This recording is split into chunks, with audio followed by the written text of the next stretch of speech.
Elle a dansé pour les plus grandes, Madonna à Quincy Jones, mais n'en a jamais oublié ses racines pour autant. Les Mureaux en banlieue parisienne, après avoir mis en scène les blessures de Nina Simone et célébré les figures de la cause noire, elle propose son nouveau spectacle, Les Ombres, une pièce qui retrace le parcours d'immigrés africains. La danseuse et chorégraphe Antoinette Gomis est l'invitée de ce nouveau numéro de À l'affiche. Bienvenue à tous et bonjour Antoinette Gomis. Bonjour. Merci beaucoup d'être avec nous. Merci de m'avoir. Je le disais, votre discipline, le hip-hop, vous a emmené très haut. Vous avez un parcours assez inouï. On va le regarder ensemble dans cette émission. Et pourtant, vous semblez garder la tête froide. Ben, j'essaye de garder les pieds sur terre et de ne pas oublier les valeurs qu'on m'a inculquées quand j'étais plus jeune et de transmettre au mieux ces belles valeurs aux plus jeunes. Donc oui, je pense que je garde la tête froide.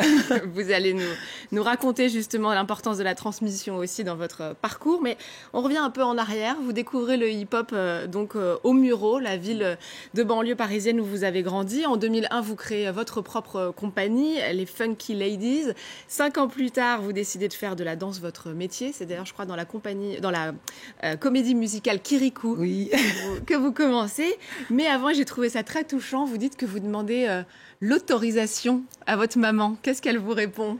Alors, oui, parce que j'étais en études de cinéma à la fac et j'avais passé cette audition-là pour la comédie musicale Kirikou. C'était vraiment ma première expérience dans le milieu, on va dire, commercial.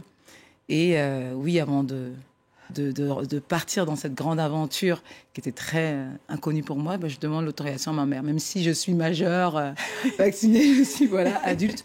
Mais j'avais besoin de sa bénédiction quand même pour pouvoir le faire bien et sereinement. Donc je lui demande et elle me dit cette fameuse phrase de je t'interdis rien, tu danses depuis toute petite, mais n'oublie pas que pendant que tu feras des pas de bourrée, ton père se lèvera tous les matins à 5 heures pour aller travailler à l'usine. Donc, et de là, je comprends que c'est une chance, en fait, qu'elle me laisse la chance de vivre de ma passion. Et j'ai pas arrêté de faire des pas de bourrée. Je me suis pas arrêtée. Ça rappelle effectivement qu'il faut pas oublier d'où on vient. Hein. C'est ça. En tout cas, les Ombres est le deuxième spectacle de votre compagnie, mis en scène par Cyril Macheneau. J'espère que je prononce bien son nom. Le spectacle mêle hip-hop, breakdance, danse traditionnelle africaine et même langue des signes. On va en parler dans quelques instants, mais on regarde ce que ça donne en images.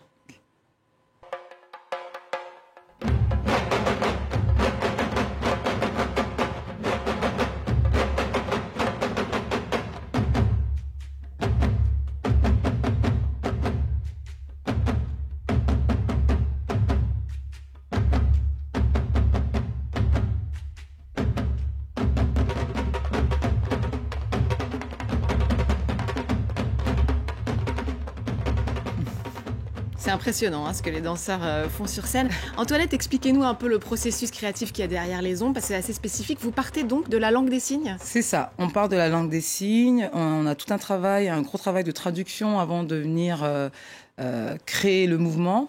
Donc pour cela, on a fait appel à un danseur hip-hop qui s'appelle Jules Danseigneur. Donc il nous aide à traduire toutes les musiques en langue des signes. Il est sourd et malentendant lui-même. Voilà, qui est sourd et malentendant. Et qui est aussi un très bon danseur hip-hop. Donc, il nous aide à traduire toutes les musiques en langue des signes. Ensuite, il y a un choix, si on décide de faire de la langue des signes pure, si on décide de seulement prendre un seul mot, un seul signe, et de l'étirer jusqu'à ce qu'on puisse plus voir le signe, parce qu'on va le mêler aux différents styles de danse. La chorégraphie et la danse interviennent dans le spectacle. Alors, c'est aussi extraordinairement inclusif de faire venir la langue des signes. Vous dites vouloir favoriser le vivre ensemble. C'est ça. C'est ça. On essaye de mélanger toutes les cultures, de dire, comme je dis souvent, c'est bien d'être différent, parce que si on n'était pas différent, on s'ennuierait. Donc voilà, et c'est nul de s'ennuyer. Donc on essaye de mélanger tout le monde, toutes les cultures, de pas voir les handicaps, en fait, de prendre ces handicaps comme une force, comme la langue des signes, parce que grâce à cette langue, grâce à ce signe, on a pu créer un nouveau répertoire chorégraphique qui nous permet aussi de parler à tout le monde et d'exclure le moins de personnes. Donc oui, on essaie de valoriser de vivre ensemble, et c'est des valeurs qui nous portent, qui vous tiennent à cœur. Qui nous tiennent vraiment à cœur dans la compagnie. Oui. Et alors Les Ombres, c'est aussi un hommage à votre père, vous en parliez au début de l'émission, et à travers lui, aux immigrés africains, vous racontez l'exil de votre père qui l'a mené de son village natal en Guinée-Bissau à la France. Ce sont souvent des récits et des parcours, on parle d'inclusivité, qui ne sont pas assez racontés. Ça aussi, ça vous tenait à cœur? C'est aussi raconté d'une manière qui fait assez peur. Donc, comme on peut voir à la télé, c'est très violent, surtout pour des personnes qui n'ont pas toutes les informations sur ces conditions de voyage, le pourquoi ces personnes quittent leur pays. Et nous, on avait envie de raconter, rendre hommage surtout, rendre hommage à toutes ces personnes qui prennent le courage de quitter leur pays pour X, Y raisons, et surtout pour un avenir espéré.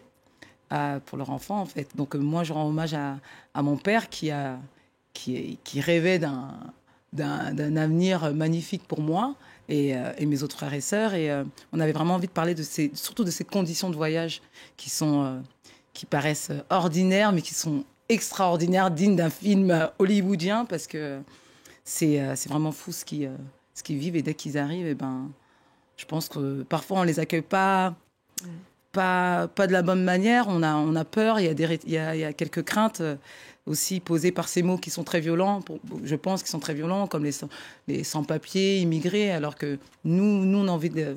Moi, je les appelle les voyageurs. Parce vous voulez qu'on change un peu de regard, justement. On est tous voyageurs, même le fait de déménager d'un département à un autre, de partir de la France pour aller travailler aux États-Unis, on voyage quand même, on quitte nos habitudes. Et c'est la même chose pour eux. Alors en tout cas, vous étiez déjà dans cette idée de porter des histoires et des personnages qui vous tiennent à cœur dans votre précédent spectacle, Images, qui s'intéressait lui à la figure de Nina Simone. On va tout de suite regarder des images de ce spectacle qui a eu plus de 80 dates à travers le monde et a été salué par le prestigieux New York Times. If she could dance naked on the palm trees and see her image in the river, she would know, yes, she would know. But there are no palm trees. Antoinette, vous présentez ce spectacle comme un hommage à la femme au travers de Nina Simone. Pourquoi avoir choisi Nina Simone ? Alors, Nina Simone, c'est une femme juste extraordinaire, super forte, très, très, très, très forte. J'ai du mal à parler d'elle au passé, parce que pour moi, elle, comme on dit, on continue toutes ces personnes qui partent, quand on continue à parler d'elle, c'est qu'elles sont encore en vie. Et parce que pour tout son combat qu'elle a fait pour les droits civiques aux États-Unis, pour sa musique et tous ses messages. Et oui, je choisis cette femme qui me ressemble. je me retrouve par son combat, par l'acceptation de soi. Moi, quand j'étais plus jeune, c'était un peu... on vit l'adolescence, donc c'est un peu dur d'accepter comment on est, cette couleur de peau qui paraît très étrange pour certains, et moi qui m'adore, j'aime cette couleur, donc voilà, c'est tout ça, on parle vraiment d'acceptation de soi, donc moi je me retrouve vachement dans Nina Simone, donc le pourquoi je l'ai choisi. Et puis alors c'est très beau comme symbole puisque cette pièce Images a une deuxième vie avec votre association les Funky Ladies Crew. Certains jeunes des Mureaux où vous avez grandi reprennent des parties de ce spectacle. La transmission, c'est aussi vraiment au cœur de votre travail de danseuse et chorégraphe. Oui, la transmission, c'est très important pour moi parce que, comme je disais juste avant, moi j'ai eu la chance d'avoir des personnes qui nous ont accompagnés avec le groupe Funky Ladies quand on était plus jeunes à nous épanouir, à vraiment vivre cette culture hip-hop, à avoir accès à différents spectacles en dehors de notre ville. Et ils m'ont donné cet amour aussi de transmettre, d'être avec des jeunes et de leur donner des étoiles dans les yeux. Donc du coup, on décide de transmettre nos pièces pour créer vraiment un répertoire tel le lac des cygnes. Parce qu'en hip-hop, on n'a pas l'habitude de garder les pièces. On joue les pièces et ensuite on passe à autre chose. Et moi, j'ai pas envie que mes pièces meurent. Et j'ai vraiment envie de transmettre ces pièces-là et qu'elles changent avec d'autres danseurs et qu'eux aussi s'approprient ces pièces pour raconter aussi leur histoire, donc, et surtout leur inculquer de bonnes valeurs. Oui, et leur donner l'idée L'excellence. qu'ils peuvent, Voilà, ils peuvent faire de grandes y choses. arriver. C'est ça, oui. L'excellence, toujours. Antoinette, on va finir avec votre coup de cœur culturel du moment. Je demande à chaque fois à mes invités qui passent en plateau. Et vous, je crois que c'est une bande dessinée dont vous avez voulu nous parler. Oui, parce que j'ai découvert cette bande dessinée grâce à une amie danseuse, Sandrine Monard, pendant la tournée de Kirikou. Donc, je découvre Aya de Yopongo. Oui. Donc, j'achète le La tome célèbre 1. maintenant. Oui. Voilà, j'achète le tome 1 et là, je découvre des personnages, une illustration qui est à mourir de rire, des phrases qui sont... j'avais l'impression de lire et de voir, en fait, mes oncles ou d'autres personnes que je côtoie dans ma ville. Et du coup, j'ai attendu des années pour que le tome 7 sorte. Et dès qu'il est sorti, j'y croyais pas. Un grand retour très Voilà, attendu pour depuis Aya de 2006. Yopougon. Depuis Exactement. 2006, j'attends. Et là, j'ai couru et je suis partie acheter Trouvé en librairie. le tome 7. Eh ben, merci beaucoup, Antoinette Gomis, pour ce Merci coup de à cœur vous. et bien sûr d'être venue nous parler de ce nouveau spectacle, Les Ombres. Je rappelle quelques dates, les 8 et 9 décembre à Annecy et puis le 10 décembre à Bagneux dans le cadre du festival Calypso. On va donc se quitter avec des images du 7e volume de l'excellente BD créée par Marguerite Aboué et illustrée par Clément Oubrerie, Aya de Yopougon. Merci à tous de nous avoir suivis. À l'affiche, ça se passe aussi sur notre site internet et tous nos réseaux sociaux. Et quant à moi, je vous dis à très vite.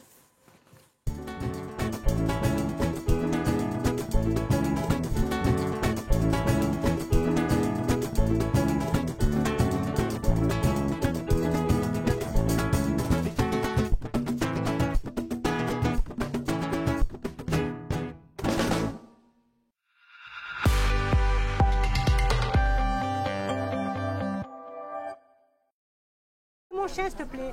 Attends, tu m'as Dans quelques secondes, ma tante ne va pas trouver les mots, ce qui est très très rare. Dans quelques secondes, je vais leur annoncer que j'ai gagné à Euromillions et que je partage avec eux. Ce vendredi, méga jackpot Euromillions de 130 millions d'euros. Pour tenter votre chance, rendez-vous en point de vente ou sur l'appli FDJ.